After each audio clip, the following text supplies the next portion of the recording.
السلام علیکم ورحمۃ اللہ وبرکاتہ۔ اور نعمان بھائی سب خیریت سے؟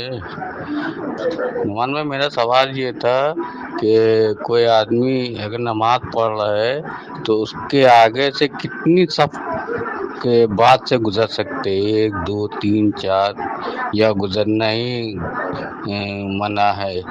کیا سمجھے؟ کیونکہ میں نے اکثر دیکھا ہے امام صاحب بھی اگر کوئی نماز پڑھ رہا ہوتا ہے اس کی 2 صف کے آگے سے گزر کے اور امامت کے لیے کھڑے ہو جاتے، چلے جاتے آگے، اور بھی لوگ بھی چلے جاتے۔ کیا سمجھے؟ تو اس کی قرآن و سنت سے وضاحت کر دے کہ کتنی صف کے آگے سے گزر سکتے ہیں۔ ٹھیک ہے، جزاک اللہ خیر۔ السلام علیکم ورحمۃ اللہ وبرکاتہ۔ بسم اللہ الرحمن الرحیم، الحمد للہ رب العالمین والصلاۃ والسلام علی رسول الامین۔ محترم بھائی، ایسا ہے کہ یہ جو نمازی سے آگے سے گزرنا ہے نا، یہ قاعدے کے طور پر منع ہے، قرآن میں نہیں ہے اس پہ کوئی دلیل، کیونکہ یہ ایک فقہی معاملہ ہے، تو اس پہ بات سنت رسول صلی اللہ علیہ وسلم سے ہی ملتی ہے۔ آپ صلی اللہ علیہ وسلم نے فرمایا، صحیح مسلم کی غالباً حدیث ہے، کہ اگر تمہیں 40 سال بھی انتظار کرنا پڑے تو آگے سے مت گزرو نمازی کے۔ دوسری بات، کہا کہ جو نماز پڑھ رہا ہے اس کے آگے سے کوئی گزر رہا ہے تو اس کو وہ ہاتھ آگے بڑھا کے روکے، یعنی روکے، اس کو اجازت ہے روکنے کی، نماز کی حالت میں ہی بنا بولے ہاتھ آگے کر کے روک دو۔ تیسری بات کہ اس کے باوجود اگر وہ نہ رکے اور وہ زبردستی گزرے نمازی کے آگے سے تو ایسا شخص شیطان ہے۔ آپ اس سے اندازہ لگائیں کہ کتنی سخت ممانعت ہے، اس پہ منع کیا گیا ہے نمازی کے آگے سے گزرنا، یہ حرام کاموں میں سے ایک ہے۔ یہ قاعدہ تو سمجھ لیجئے کہ یہ بالکل واضح ہے سنت رسول صلی اللہ علیہ وسلم سے۔ اس وجہ سے صحابہ کرام جو تھے جب نماز پڑھا کرتے تھے، خصوصاً مساجد میں، جب مسجد نبوی صلی اللہ علیہ وسلم میں، تو آپ اس کے بارے میں احادیث کا مطالعہ جب کرتے ہیں نا، کتاب الصلاۃ اگر بخاری مسلم کی، ترمذی کی، یہ بڑی کتابوں کی جو سنت کی ان میں پڑھیں تو آپ کو پتہ چلے گا کہ صحابہ کرام کا عمل یہ تھا کہ جب وہ فرض پڑھ لیتے تھے تو اپنی اپنی نمازیں جب سنتیں پڑھا کرتے تھے یا جو بھی، وہ سترہ سامنے رکھا کرتے تھے، یعنی سترہ کوئی چیز حائل ہو جائے آپ کے اور لوگوں کے بیچ میں، جیسا کہ پلر ہے مسجد کے، وہاں اس وقت استوانہ ہوتے تھے، پلرز تھے، ان کے پیچھے کھڑے ہو جانا، ایک سائڈ پہ کھڑے ہو جانا، ایسی جگہ پہ نہیں کھڑے ہوتے تھے کہ ان کے آگے سے لوگ گزریں۔ ان باتوں سے یہ پتہ چلا کہ ہم جو عام لوگ ہیں گزرنے والے، ایک ہماری ذمہ داری ہے، ایک نمازی کی ذمہ داری ہے۔ نمازی کی ذمہ داری کہ وہ ایسے چوراہے کے بیچ میں مسجد کے سینٹر میں کھڑا ہو کے نہ نماز پڑھے کہ اس کے آگے سے لوگوں کو مجبوراً گزرنا ہی پڑ جائے۔ ایک تو یہ بات ہوگی۔ دوسری بات یہ، جو پیدل چل رہا ہے، جو گزر رہا ہے، اس کو سوچنا چاہیے کہ کیا کوئی آلٹرنیٹو ہے، سائڈ سے ہو کے گزر جاؤں، اس کے سامنے سے نہ گزروں، یہ ہوگی بات۔ تیسری اس میں اب آخری بات کہ آگے گزرنے کی کیا کوئی حد ہے؟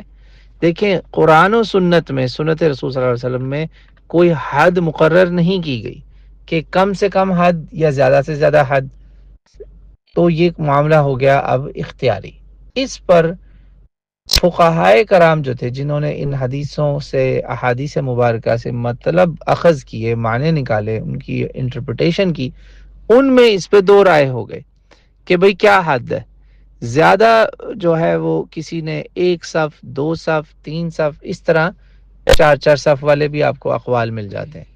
تو زیادہ صحیح قول جو ہے نا وہ یہ ہے کہ آپ کو اس معاملے میں، تو ان معاملات میں جب معاملہ سمجھے اوپن ہے نا، تو جو نمازی ہے نا اس کے لیے تو سترہ ہے، جو عام آدمی ہے اس کو، جو گزرنے والا ہے اس کو کہا گیا کہ کوشش کرو نہ گزرو، مگر اگر بہت ہی مجبوری ہو جائے، جیسے دیکھیں جمعہ کا اجتماع ہے، عید کا اجتماع ہے، کہ کوئی آدمی عید کی نماز میں دیر سے آیا اور وہ 1 رکعت اس کی رہ گئی، مگر لوگ اٹھ کے گلے ملنے لگے، یہ وہ، تو ایسی مجبوریاں، جیسے مکہ مدینہ میں ہجوم ہے تو وہاں کیا کریں؟ وہاں کیا ہر آدمی پلر تھوڑی ڈھونڈے گا، تلاش کرے گا؟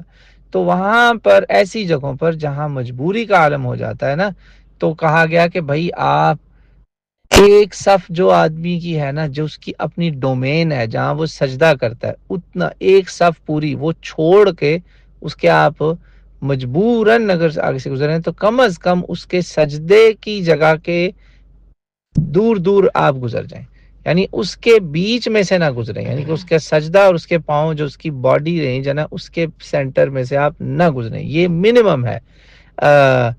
حنفی فقہ میں امام ابو حنیفہ رحمۃ اللہ علیہ نے جو ابن مسعود اور صحابہ کے اقوال اور تابعین کے اقوال کلیکٹ کیے، انہوں نے اس بیس پہ یہ رائے دی کہ آپ ایک نمازی کی صف جو وہ نماز پڑھ رہا ہے اور ایک اس کے آگے ایک اور صف، یہ دو صفیں چھوڑ کے گزر جائیں۔ سترا اگر اس نے رکھا یا نہیں رکھا اپنے بیچ میں، اس نے کوئی سٹک ہے، عصا ہے، کرسی ہے، یہ چیزیں اگر اس نے نہیں رکھی ہوئی تو یہ اس کا معاملہ ہے، اس کو دوش ہے، آپ کو نہیں ہے کہ آپ اب کیا آپ سوچیں 2 آدمی یا 10 آدمی سینٹر میں نماز مکمل کر رہے ہیں تو کیا پوری مسجد ان کے لیے کھڑی ہو جائے؟ جبکہ سنت میں ایسی کوئی سختی یا پابندی نہیں ہے کہ یہ لوگ جو ہیں وہ گزر ہی نہیں سکتے کسی صورت میں۔ وہ جو احکام تھے وہ ان کے اندر شرائط اوپن رکھی گئی ہیں، یعنی اٹس این اوپن اینڈڈ، تو اس لیے فقہا میں پھر اس پر یہ بات ڈسکس ہوئی کہ بھئی اگر گزرنا پڑ جائے، اول تو گزرنا نہیں چاہیے، مگر اگر پڑ جائے تو کتنا ہے؟ امام احمد رحمۃ اللہ علیہ کا یہ قول ہے کہ ایک صف جو اس نمازی کی ہے نا، سجدہ جہاں وہ کرتا ہے اس سجدے سے پرے پرے اگر گزرتے ہیں ٹھیک ہے، کیونکہ وہ حدیث میں نا اپنے ہاتھ سے روکے اگر آگے سے کوئی گزرنے سے باز نہیں آ رہا۔ تو اب آپ مجھے بتائیں کہ آپ نماز پڑھیں اور آپ کے ایک صف چھوڑ کے کوئی گزر رہا ہے سجدے کی، آپ اس کو پکڑیں گے کیسے؟ کیا آپ چل کے جائیں گے، بھاگ کے جائیں گے اس کو روکنے، کہہ رہے بھائی تو میرے آگے سے گزر رہا ہے؟ نہیں نا۔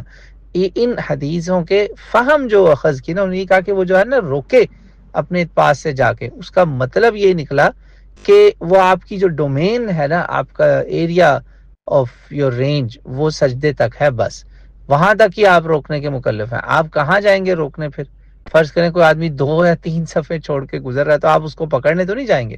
حضور صلی اللہ علیہ وسلم کی حدیث کا تو یہ نعوذ باللہ ایک ٹھٹھا ہے، مذاق ہو جائے گا کہ بھئی نمازی چل کے جا رہا ہے، اور اس پہ صحابہ کرام میں سے کسی نے ایسا عمل نہیں کیا کہ لوگوں کو جا جا کے پکڑا ہو کہ بھئی ارے تو میرے آگے سے گزر رہا ہے، 5 صفیں گزر کے جا کے کوئی پکڑ رہا ہے کسی کو، ایسا نہیں۔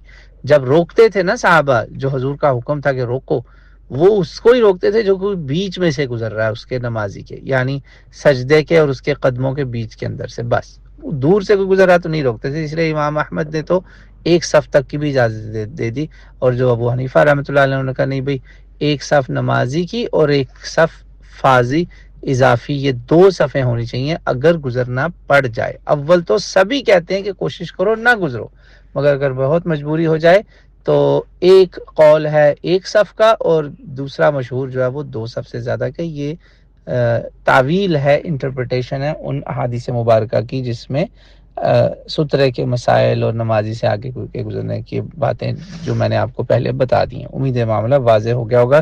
میں اس لیے کہتا ہوں کہ بہت مجبوری میں اگر کرنا پڑے تو بس ایک صف جو ہے نا نمازی کی چھوڑ کر آپ گزر سکتے ہیں، بہت اگر مجبوری ہو، ورنہ حت الوسع کوشش کرنی چاہیے کہ آگے سے نہ گزرا جائے۔ واللہ اعلم۔ السلام علیکم و رحمۃ اللہ وبرکاتہ۔